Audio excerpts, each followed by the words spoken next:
আসসালামু আলাইকুম, শুভ সকাল।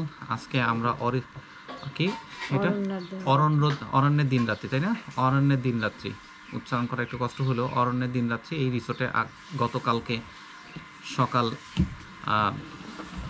সকাল বলা যাবে না, ভোর 5টার সময় ঢাকা থেকে রওনা দিয়ে আমরা হচ্ছে দুপুর 12টার দিকে আমরা আসছি, তাই না?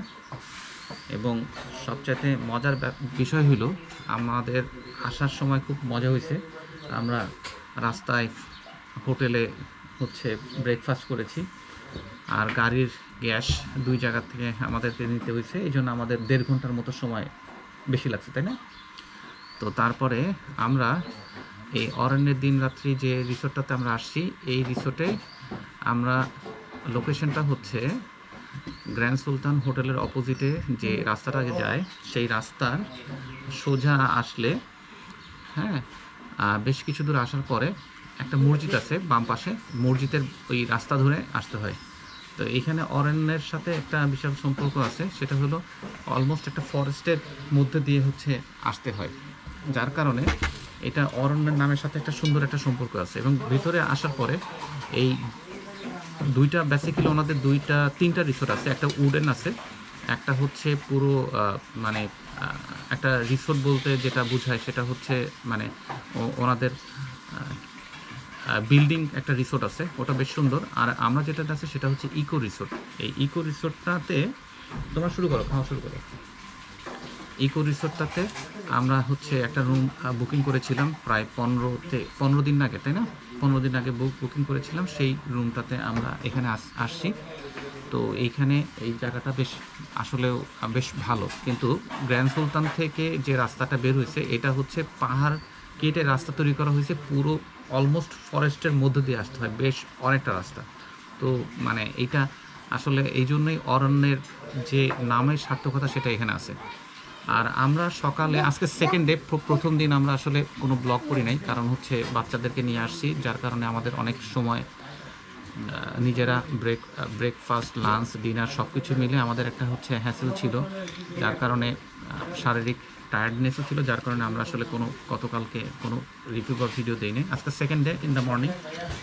এখন আমরা আসলে বেসিক্যালি আমরা ব্রেকফাস্ট করতে বসছি, এবং এই ব্রেকফাস্টে আমাদের এখন দিয়েছে হচ্ছে পরোটা, ডিম, তারপরে হচ্ছে সুজি, ভেজিটেবল উইথ ডাল আছে এখানে। বেশ মানে খাবারগুলো খেয়ে দেখো তো। আর আমি হোটেলটার রিসোর্টটা আমি আপনাদেরকে একটু দেখাই। রিসোর্টটা এটা হলো ওদের হচ্ছে কটেজে, যেটা ইকো রিসোর্ট, এটাতে আপনার রিসিপশন প্লাস এছাড়া ডাইনিং, এখানে খাওয়া দাওয়া হবে। নাও নাও শুরু করো, আমি একটু দেখে আসছি। এইটা হচ্ছে ইনার সাইড গেট, এখান দিয়ে এটা আসলে ঢুকতে হয়। ঢোকার পরে এখানে রাইট সাইডে আপনার হচ্ছে একটা দোতলা হচ্ছে ঘর আছে, উপরে টিন শেড, এবং এটার কয়েকটা নামই ডিফারেন্ট। সেটা হচ্ছে একটা কান্ডার, একটা হচ্ছে কানন, এরকম আসলে এদের নামগুলো আছে। বাম পাশে লেফট সাইডে যেটা আছে সেটা হচ্ছে ডাইনিং, এখানে খাওয়া দাওয়া প্লাস এখানে রিসেপশন যেটা আছে, পুরোটাই ন্যাচারাল একটা ডিফারেন্ট একটা পরিবেশের মধ্যে আপনার এই রিসোর্টটা। এবং এখানে হচ্ছে 2টা হচ্ছে দোলনা আছে, যারা এখানে বসে সময় কাটাতে পারে। আর রাইট সাইডেও এখানে বসে খাওয়া দাওয়া করা যায়। খাবারের বিষয়টা একটু বলে রাখি, সেটা হচ্ছে এনাদের ডাইনিংয়ে লাঞ্চ এবং ডিনারের কোনো ব্যবস্থা নাই, কিন্তু ওনারা যে ক্যাটালগ বা মেনু আছে সেটা ফোন করলে খাবার এসে দিয়ে যায়। তো সমস্যা নেই, খাবার পেতেও কোনো সমস্যা হয় না, এবং খাবারের কোয়ালিটি ভালো এবং প্রাইসও রিজনেবল, বেশ ভালোই। আমরা গতকালকে লাঞ্চ করেছিলাম এইভাবে, এই প্রসেসে। আর এই রিসোর্টটার এইখানে একটা সুন্দর একটা জায়গা, সেটা হলো সুন্দর একটা বলবো এই জন্য যে এখানে প্লেগ্রাউন্ড আছে, ব্যাডমিন্টন কোর্ট আছে। রাত্রেবেলা এখানে গতকালকে আমরা এখানে খেলেছি, বেশ অনেক মজা ছিল, অনেক মানুষজন এখানে ছিল। খুব বেশি বড় না, কিন্তু গোছানো, জায়গাটা গোছানো, এবং বাচ্চাদের সাথে করে নিয়ে আসলে যে তারা এখানে খোলামেলা জায়গাতে যে ভালো লাগা সেইটা আসলে বেসিক্যালি এখানে তারা পাবে।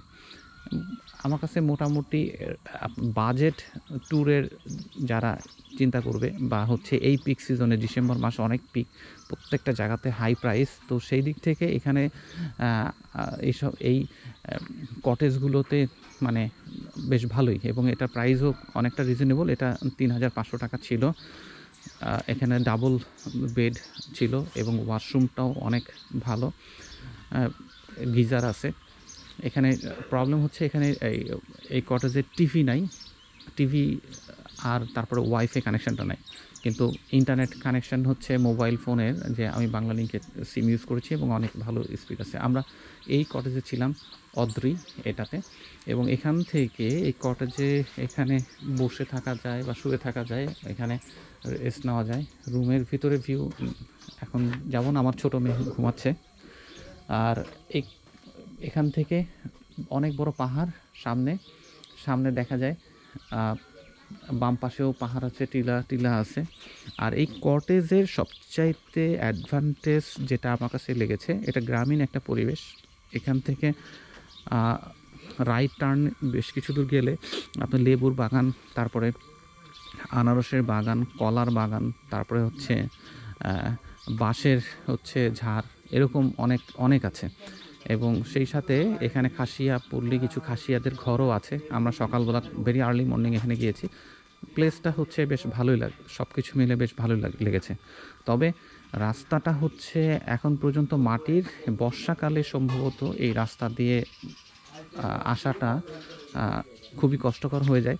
তবে মজার ব্যাপার হলো যে এখানে রুম বুকিং করলে ওনাদের পরিচিত যে সিএনজিগুলো আছে, ওনারা বললেই ওনারা ব্যবস্থা করে দেয়, এবং এটা ২৪ ঘন্টা ওনারা সার্ভিস প্রোভাইড করে। সো এখানে নিজের গাড়ি না থাকলেও এখানে আসার সমস্যা নেই। আর তাছাড়া নিজের গাড়ি নিয়ে আমি আসছি, তো ওনাদের যে আরেকটা যে রিসোর্ট আছে, যেটা হলো ফুল মানে বিল্ডিং করা রিসোর্ট, সেই রিসোর্টে গাড়িটা রেখে আসছি। এই রিসোর্টটা হচ্ছে এখান থেকে হেঁটে গেলে জাস্ট 15 থেকে 20 সেকেন্ডের হচ্ছে ওয়াকিং ডিস্টেন্স। তো সব কিছু মিলে আমার কাছে মনে হয়েছে যে ফ্যামিলি নিয়ে, বাচ্চাদেরকে নিয়ে আসার জন্য এটা বেশ ভালোই। এবং যাদের সবচেয়ে বড় কথা হচ্ছে যাদের বাজেট ট্যুর বা চিন্তা করে, তারা এখানে আসতে পারে। বেশ ভালোই লাগলো সব কিছু মিলে। তো আজকে আমরা এখন ব্রেকফাস্ট করব। ব্রেকফাস্ট অলরেডি দিয়েছে, একদম এই মাত্র নিজেরা তৈরি করলো, আমাদেরকে দিল। আমরা এখন ব্রেকফাস্ট করব। তো সবাই সে পর্যন্ত ভালো থাকবেন। আর আমাদের নেক্সট ট্যুর হচ্ছে জাফলং। আমরা 9:30 থেকে 10টার মধ্যে জাফলংয়ের উদ্দেশ্যে যাব, এবং আজকে শুক্রবার জুমার দিন, কাজে আমরা নামাজ পড়ব শাহপরান দরগায়। ওখানে নামাজ পড়ে তারপর আমরা জাফলংয়ের উদ্দেশ্যে চলে যাব। তো পরবর্তী ভিডিওগুলো আপনারা ইনশাল্লাহ পাবেন। সেই পর্যন্ত ভালো থাকবেন। ধন্যবাদ। আসসালামু আলাইকুম।